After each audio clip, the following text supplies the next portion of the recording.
गगनबावडा तालुक्यातील आसळज इथल्या Padmashri doctor DY. Patil सहकारी साखर कारखान्याच्या 23व्या गळीत हंगामाचा आज शुभारंभ करण्यात आला। सिंधुदुर्ग जिल्हा मध्यवर्ती सहकारी बँकेचे अध्यक्ष मनीष दळवी आणि कारखान्याचे अध्यक्ष आमदार सतेज पाटील यांच्या हस्ते गव्हाणीत मोळी टाकण्यात आली। संचालक अभय बोभाटे यांच्या हस्ते सपत्नीक काटापूजन करण्यात आलं। मान्यवरांच्या हस्ते प्रथम ऊस घेऊन आलेल्या वाहनधारकांचा सत्कार करण्यात आला। यावेळी बोलताना कारखान्याचे अध्यक्ष आमदार सतेज पाटील यांनी कारखान्यानं नेहमीच एफआरपीपेक्षा जादा दर देण्याची भूमिका कायम ठेवल्याचं सांगितलं। चालू हंगामात कारखाना प्रतिटन 3450 रुपये प्रमाणे पहिली उचल देईल अशी घोषणाही त्यांनी केली। कारखान्यानं 5.5 लाख मेट्रिक टन ऊस गाळपाचं उद्दिष्ट ठरवलंय।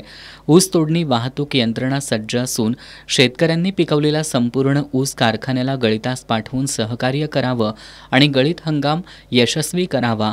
तोडणी वाहतूक यंत्रणेनं खुशालीच्या नावाखाली शेतकऱ्यांची लूटमार करू नये। कुणाची तक्रार असल्यास शेती गट ऑफिसशी संपर्क साधावा असं आवाहन आमदार पाटील यांनी केलं। कारखाना गेल्या अनेक गळीत हंगामात दिवाळीपूर्वी दुसरा हप्ता अदा करत आहे। दिवाळीसाठी शेतकऱ्यांना दुसरा हप्ता 50 रुपये प्रमाणे अदा करून त्यांची दिवाळी गोड केली जाते। ही परंपरा यापुढे कायम ठेवणार असल्याची ग्वाही आमदार पाटील यांनी यावेळी दिली। कार्यक्रमाला कारखान्याचे व्हाईस चेअरमन बंडोपंत कोटकर, गोकुळचे संचालक बयाजी शेळके, बहुउद्देशीय संस्थेचे अध्यक्ष विलास पाटील, जिल्हा परिषदेचे माजी सदस्य संभाजी पाटणकर, भगवान पाटील यांच्यासह कारखान्याचे सर्व संचालक, सिंधुदुर्ग जिल्हा बँकेचे संचालक, सभासद, शेतकरी, खाते प्रमुख, बँक स्थायी अधिकारी आणि कर्मचारी मोठ्या संख्येनं उपस्थित होते।